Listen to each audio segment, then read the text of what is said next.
Olá alunas, olá alunos, bem-vindo à nossa aula, né, nesse novo bimestre. A gente está pensando esse bimestre um tema que chama, um tópico, né, um conceito, uma ideia. A gente vai discutir bastante mídia, a gente vai discutir bastante o que a gente está chamando de escola de Frankfurt, indústria cultural, ideais, né, de felicidade, vai discutir cinema. E a aula de hoje, né, essa aula, a gente vai discutir um pouquinho, tentar entender um pouquinho o que é a escola de Frankfurt, tá? Então, a primeira coisa que vocês precisam entender é que a escola de Frankfurt, ela é uma escola de pensamento, né? Por que é importante a gente estar... Por que a gente está pensando a escola de Frankfurt, né? A gente está pensando ela... Por quê? Ela é pós os clássicos, né? Então, no bimestre passado a gente viu os clássicos, Marx, o Weber e o Durkheim. E aí, então, nesse bimestre a gente vai tentar entender quem mais pensou a sociologia, né? Quem está pensando a sociologia na contemporaneidade, né? Quem está... Tudo bem, os clássicos fundaram a sociologia, né? Mas e aí? Né? Quem depois dessa fundação aí continuou pensando na sociedade, quais os desdobramentos do capitalismo, da sociedade moderna, né? Então a gente está saindo dessa fundação da sociedade e a gente está indo para esse movimento que é de entender a consolidação dessa sociedade moderna do capitalismo, né? A gente ainda continua muito preso na Europa, né, no contexto europeu, né, mas já com algumas... A gente começa a perceber já que a América, né, em especial os Estados Unidos, eles também estão tomando fôlego e fazendo pesquisa, né, pesquisa social, né. Então, mas ainda assim a gente vai pensar a escola de Frankfurt, e eu gostaria que a primeira coisa que vocês entendessem é que a escola de Frankfurt é uma escola de pensamento. A gente tinha os clássicos da sociologia, o Marx, o Weber e o Durkheim, que eles estão pensando, fundando a sociologia, né? Agora, a gente tem outras pessoas, outros intelectuais já leram os clássicos, né? A sociedade mudou, não é lá da mudança, né, da sociedade medieval, feudal, né, o surgimento do capitalismo, não, é a consolidação do capitalismo, né? Então esses autores estão surgindo e eu gostaria que vocês entendessem quem são eles, tá bom? Então a primeira coisa que eu queria comentar com vocês é, a matéria desse bimestre chama-se Escola de Frankfurt, tá? Então a gente vai debater mídia, a gente vai entender por que a Escola de Frankfurt fala sobre mídia. E a primeira coisa que eu preciso que vocês entendam é que a escola de Frankfurt é uma escola de pensamento. Então, eu não vou à escola de Frankfurt, né? não tem um lugar fixo, né? Ela tem sedes, inclusive tem mais de uma sede. Mas, por exemplo, ela tem mais sedes que não são em Frankfurt, na Alemanha, né? Apesar de ela começar com pensadores alemães, né? Lembrando, né, que o Weber... Tanto Weber quanto Marx, eles eram alemães, né? Então esses autores novos estão surgindo aí, eles estão na Alemanha e estão pensando esse novo contexto. Então vamos falar um pouquinho do surgimento desse novo pensamento, para vocês entenderem o que eu estou dizendo. Então é uma escola de pensamento, são várias pessoas pensando a modernidade, pensando essa consolidação do capitalismo. Surge na Alemanha, né? Por isso que chama-se Frankfurt, na cidade, né, de Frankfurt. Entre as guerras, né? Entre a Primeira Guerra Mundial e a Segunda Guerra Mundial, com o nome de Instituto de Pesquisas Sociais. Então tem um instituto, tem um lugar, né, que chama Instituto de Ciências Sociais, né? E essas pessoas se reuniram, esses intelectuais, esses sociólogos, né, agora a gente já começa a usar o nome de sociólogo, eles se uniram para contestar o ideal iluminista da ciência. Qual que é a base, o que a gente vai ver nessas duas aulas? A gente vai perceber que todos os autores que estão pensando mais ou menos parecido, né, eles vão questionar a ciência, vão questionar a razão, o uso intenso da razão na sociologia, mas também nessa ciência maior que visava o progresso, né? Então, essa é a base desses autores que a gente vai estudar esse bimestre, tá? Então tenham isso na cabeça de vocês. Eles estão contestando a razão, estão contestando a ciência, estão contestando a ideia de progresso, tá? Nesse capitalismo que está consolidado. Então, para que vocês entendam um pouquinho melhor, Por que a escola de Frankfurt não é em Frankfurt, né? Por que todo o tempo, né, desse pensamento não foi lá? E por que se questiona muito a ciência e a razão? Bom, após a Primeira Guerra Mundial, a Europa viveu um processo, né, um momento, principalmente a Alemanha, em que a extrema-direita, principalmente com Hitler, começou a ascender. E aquele ideal de razão visando o progresso da ciência foi posto em xeque, né? Esses intelectuais, que a gente vai debater aqui, que vocês vão perceber, eles são judeus. Então eles estão pensando a sociologia a partir do lugar que eles ocupam na sociedade, né? Eles estão questionando essa neutralidade, né? Então,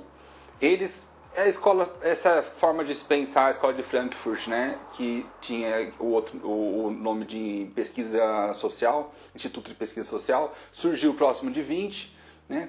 Mas em 33, o Hitler, ele ascende, né? Então ele vira o chanceler da Alemanha, né? A autoridade maior na Alemanha, por uma direita conservadora, então a direita vota nele, né? Muito conservadora, e fecha a unidade do Instituto de Pesquisa Social na Alemanha, né?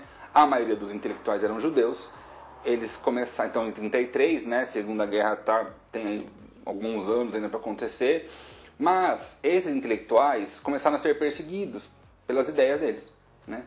A gente vai ver três sociólogos muito importantes aqui, né? Que é o Horkheimer, o Adorno e o Marcuse, né? Hoje a gente vai, nessa aula vocês vão ver só o Horkheimer, tá? Na próxima vocês vão ver o Adorno e o Marcuse. Mas o que eu gostaria de falar para vocês, e o que é importante vocês perceberem é que esses intelectuais que estão pensando a sociedade, que estão criticando a ciência, falam, peraí, será que a gente tem que ser tão racional? Será que tudo visa o lucro mesmo? Como é que o capitalismo funciona? Eles passam a ser perseguidos. E eles precisam fugir da Alemanha. Eles acabam escrevendo as teorias deles, que a gente vai ver, mas eles acabam escrevendo fora da Alemanha, tá? Porque eles são perseguidos. Então, em 1933, fecha a escola de Frankfurt na Alemanha, ela funciona ainda em mais alguns países na Europa. Esses intelectuais saem da Alemanha fugidos, são todos judeus, vão para os Estados Unidos e lá eles escrevem as teses deles. Só em 1950, então, né, pós-Segunda Guerra Mundial, fim da Segunda Guerra Mundial, que o Instituto de Pesquisa Social retorna à Alemanha, aí sim com o nome de Escola de Frankfurt. Então esse é um grande panorama e bem rápido para vocês, tá? Então é isso que vocês precisam entender.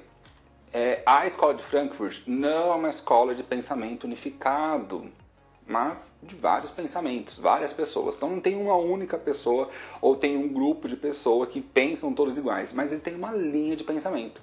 Qual que é a linha de pensamento? Eles são muito influenciados pelo marxismo, mas eles fazem uma crítica ao marxismo. Eles falam, olha, o Marx e o marxismo, né, a sociologia do Marx é muito econômica. Vê sempre os fatores econômicos. E a gente está preocupado com outra forma de pensar. A gente vai pensar o capitalismo a partir do Marx, mas a gente quer pensar a partir da cultura. A gente quer pensar a partir da dominação cultural, da ideologia, né? E essas são as palavras que eles vão começar a utilizar, né? Então, é feita a crítica à escola de Frankfurt, né? Os autores que passaram pela escola de Frankfurt, que pensam parecido, eles criticam a utilização da ideologia para a dominação, né? Então tem uma forma de vida que eu uso para dominar e dizer que essa forma de vida é melhor. E aí eu domino as outras pessoas. Isso a gente já viu no Marx, a gente já viu que a burguesia faz isso, né? Não sei se vocês lembram quando eu falei de infraestrutura, superestrutura, né? Infraestrutura são os modos de produção, superestrutura é a nossa forma de pensamento, a forma como a gente organiza, a cultura, a forma como a gente anda, como a gente fala, os nossos hábitos, né? Então a gente bebe muito isso da burguesia, né? Das classes ricas, das classes dominantes, né? E eles mantêm essa linha, né? Mas eles criticam o uso só econômico, né? O uso intensivo econômico do Marx. E eles vão partir para um outro olhar, um olhar sobre a cultura, sobre os meios de comunicação, né? O Hitler ascendeu ao poder dominando os meios de comunicação, né? Tendo um discurso para as massas. É um movimento novo que está surgindo. A massa, a mídia, o rádio, isso é tudo muito novo. Ainda na década de 50, a gente está pensando já na televisão, né, os grandes espetáculos, os shows, né? isso tudo está efervescendo. Só que isso também serviu para que esses intelectuais vissem suas famílias, sua cultura serem dizimada, né? Então a gente está tentando entender e eles estão sempre muito preocupados com isso. Eu vou falar hoje, nesta aula, do Horkheimer, né? Aí, do Max Horkheimer, né? Ele nasceu em 1895, então lá, né, quase na virada do século, e ele morreu em 73. Então, veja, ele já é mais contemporâneo nosso, né? Os outros autores, eles escreveram na década de 20, o Weber, né? Ou mais tardar, escreveu na década de 20, né? Mas o Marx escreveu muito antes do que isso, né? Eles estavam vendo o surgimento do capitalismo. Aqui não. Aqui eles já... O Horkheimer já está vendo o capitalismo consolidado. Ele ainda está bebendo muito do Marx, mas ele também faz essa crítica e ele faz a crítica principal dele à ciência, né? Então a gente vai ver um pouquinho sobre isso, né? Então o Horkheimer, ele vai primeiro fazer a crítica à ciência tradicional, né? A teoria tradicional, que ele chama, né? O Max Horkheimer, ele cria uma forma de fazer ciência, de ver o mundo, que chama teoria crítica. Mas, para a gente entender a teoria crítica, a gente tem que entender a crítica que ele faz à teoria tradicional, né? Então, o que é a teoria tradicional?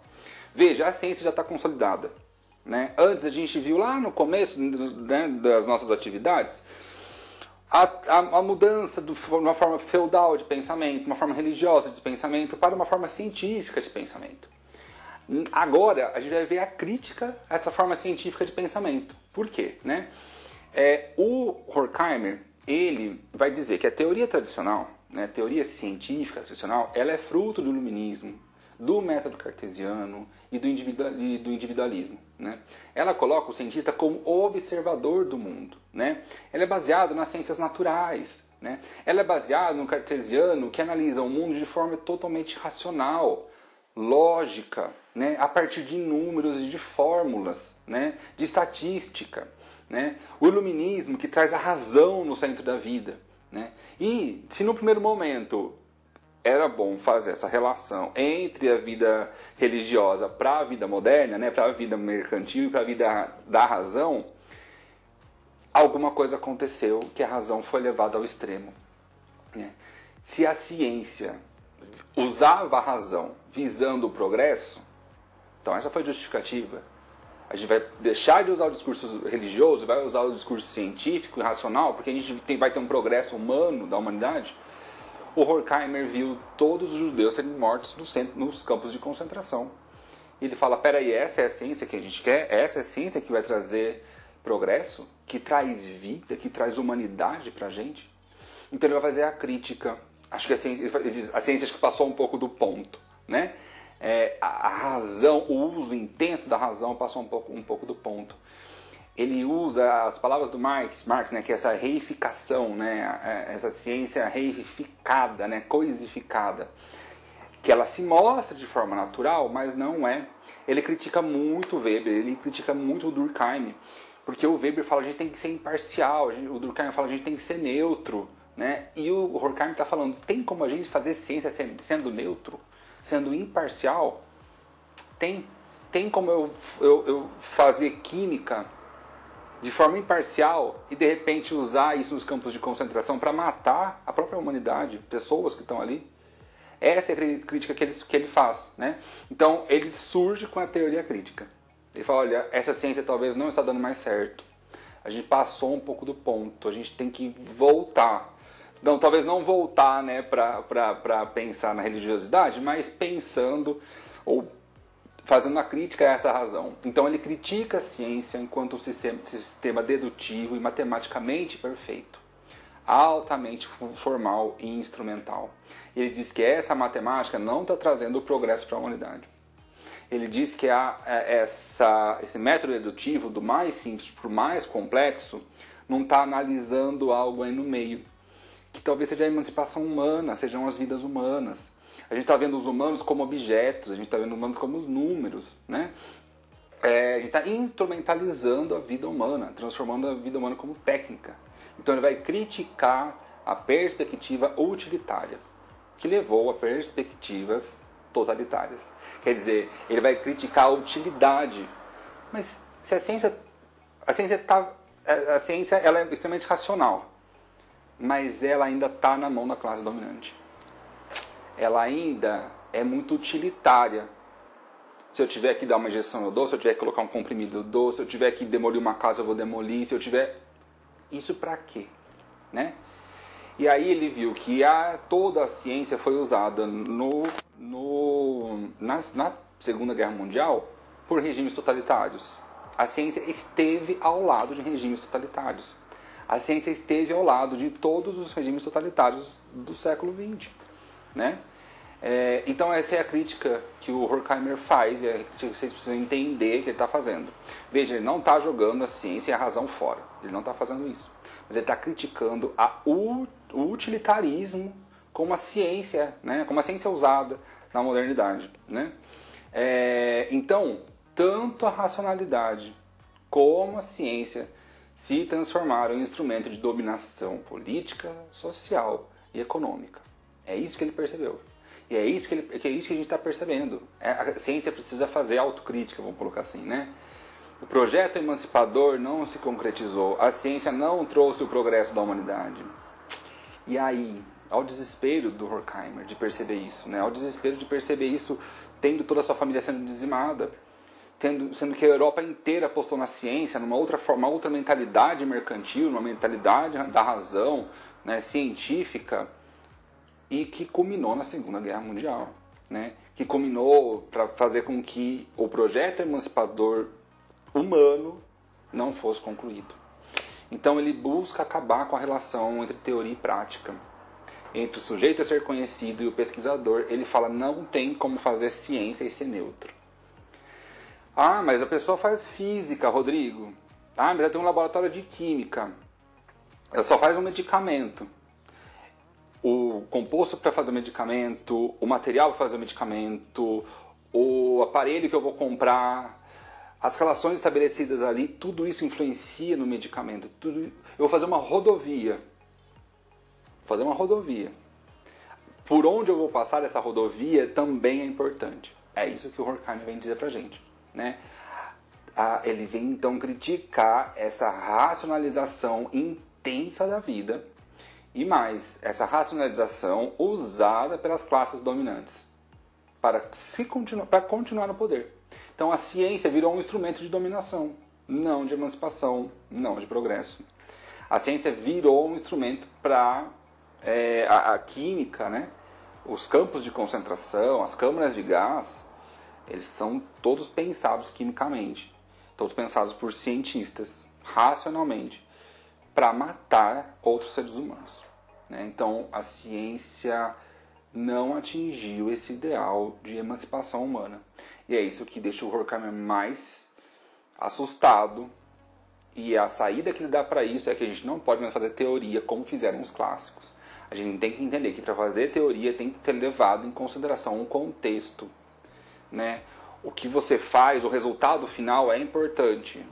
Você não pode se estar isento do seu produto final, se você for de exatas, biológicas ou de humanas, de qualquer área.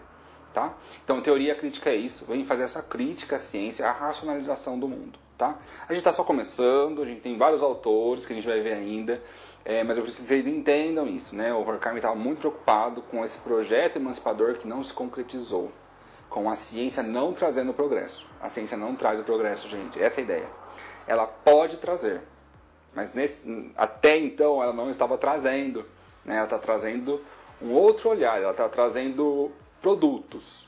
Uma vacina, ela está trazendo uma rodovia, ela está trazendo uma máquina nova. Mas isso não significa que as pessoas estão se emancipando. Né? E a saída para o Horkheimer é entender que o conhecimento ele é político. O fazer conhecimento é político. As escolhas são todas políticas, nem que seja num laboratório fechado de física. Tá?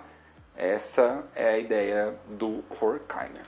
Bom, a gente vai continuar na próxima aula com os próximos autores.